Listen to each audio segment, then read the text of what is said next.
It was standing room only at this week's school committee meeting. The meeting room and an adjacent room were packed with teachers and parents concerned as the school committee held its public budget hearing. Prior to opening the hearing, it was announced that Superintendent Dr. Thompson is on medical leave until further notice, and that Assistant Superintendent Dr. J.J. Munoz has been named Acting Superintendent. Interim Director of Finance and Operations, Matt Wells, is now Acting Assistant Superintendent. For that item, we want to, sorry, I lost my place in my phone. Make an announcement to the public that Superintendent Thompson has notified NPS that on his physician's recommendation, he will be on leave from work for some time. His status will be updated periodically and provided to us. We wish him a speedy return to good health. So in that case, we do need to appoint an acting superintendent in order to conduct day-to-day district business. Does anyone want to make a motion to that effect? Yes, as it is Dr. Taylor's last day today, I move to appoint Dr. Munoz as acting superintendent and Mr. Wells as acting assistant superintendent. Second it. I'll give it to Joan. Any other discussion on those points? All those in favor? Aye. Aye. So that passes 5-0. Welcome, Dr. Munoz, as the acting Just one superintendent. clarification, Dr. Taylor's last day is Tomorrow. Tomorrow, Yeah. sorry. During the budget presentation, Acting Assistant Superintendent Matt Wells indicated that the administration would not be asking the school committee to vote on the reallocation of staff discussed at the March 20th meeting. The school committee would be voting on the bottom line budget, and the administration would continue to explore options within the budget. This decision shifted the tone of the discussion during public comment.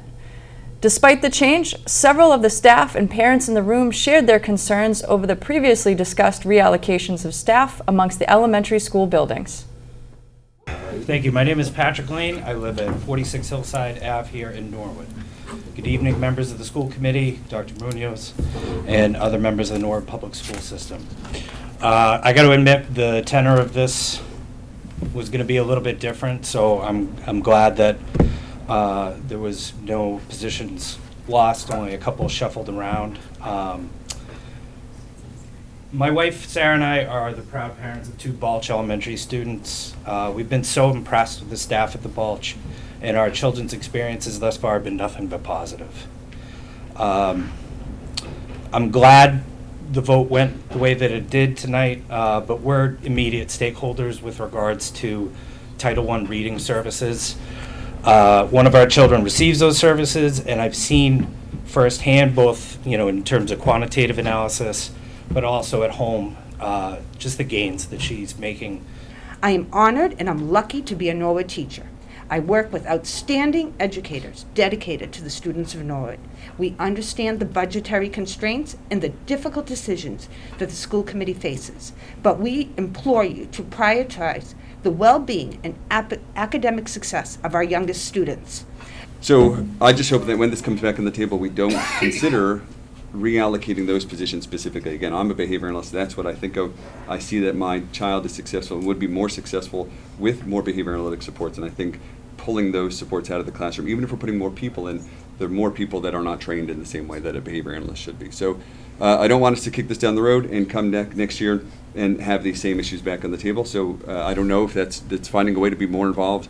This is my first time here, so I'm guilty of that. But I would like to find a way that we can be more involved, because this is going to come up next year, and it's going to come up in 2 years. And I don't want to have the same conversation, because the teachers are going to suffer, the children are going to suffer, and it's not going to be fair. So.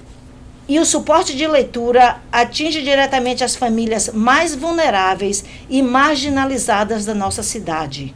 Nosso trabalho já é suficientemente difícil, com tantas crianças precisando de ajuda. Por favor, não façam as coisas ficarem ainda mais difíceis.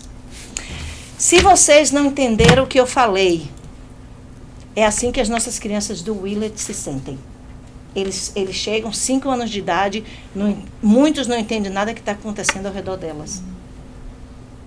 That's what our kids at the Willett School face. And we're asking you for compassion. These children are the future of our country. Let's not forget that. Thank you. The school committee passed its budget at $61,211,003 with a 4-to-1 vote. This meeting is available on demand and is now airing on the NCM Government Channel.